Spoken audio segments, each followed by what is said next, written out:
How can we deal with adversity in our life?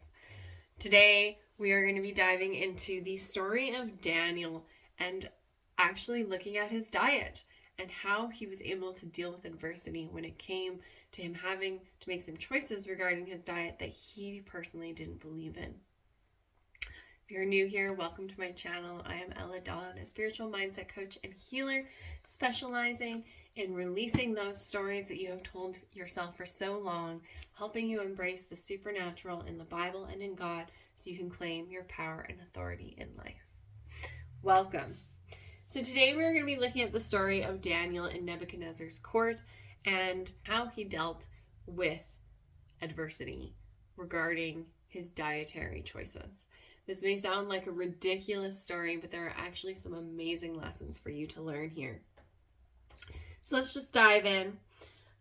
Daniel was an Israelite, and Babylon had taken over Israel. And so certain men were chosen to come live in the king's court and be trained under him to be his advocates. So we see in starting Daniel Chapter 1, verse 4. Select only strong, healthy, and good-looking young men, he said. Make sure they are well-versed in every branch of learning and are gifted with knowledge and good judgment and are suited to serve in the royal palace. Train these young men in the language and literature of Babylon. The king assigned them a daily ration of food and wine from his own kitchens. They were to be trained for 3 years, and then they would enter the royal service. Daniel was determined not to defile himself by eating the food and wine given to them by the king. He asked the chief of staff for permission not to eat these unacceptable foods. Now God had given the chief of staff both respect and affection for Daniel. But he responded, I am afraid of my lord the king, who has ordered that you eat this food and wine. If you become pale and thin compared to the other youths your age, I am afraid the king will have me beheaded. Now one thing I want to point out right here was how God had already placed favor on Daniel, on this chief of staff. He would respond kindly to Daniel's request. So often in life, God has already gone before us, setting up the situation in place, but it's up to us to still have the courage to ask, to go after what it is that we truly need, knowing and having faith that the situation that the situation will turn out in our favor. Continue in verse 11. Daniel spoke with the attendant who had been appointed by the chief of staff. Please test us for 10 days on a diet of vegetables and water. At the end of the 10 days, see how we look compared to other young men who are eating the king's food, then make your decision in light of what you see. The attendant agreed to Daniel's suggestion and tested them for 10 days. At the end of 10 days, Daniel and his 3 friends looked healthier and better nourished than the young men who had been eating the food assigned by the king. So after that, the attendant fed them only vegetables instead of the food and wine provided for the others.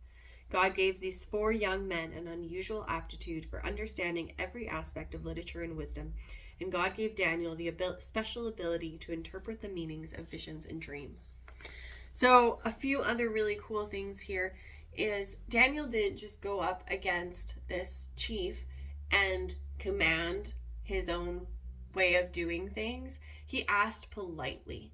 He had a humble heart, and he asked for them just to try it out. How often in life do we just bulldoze our way forward saying, this is the way, this is the only way, you have to accept this? When what if we walked in kindness, in love, and in compassion, and we took on this action of Daniel to just be like, hey, why don't we try this out? Creating this relationship with others, fostering this healthy relationship. Because by doing this, we can also invite them into a new way of seeing things. You can be guaranteed Babylon didn't worship the God that Daniel worshipped. They didn't even really know about this God. And so by Daniel showing such kindness, by him showing such compassion in this situation, despite essentially being a prisoner, he could have opened up the path for this chief to start being curious about God himself and to start changing his life as well.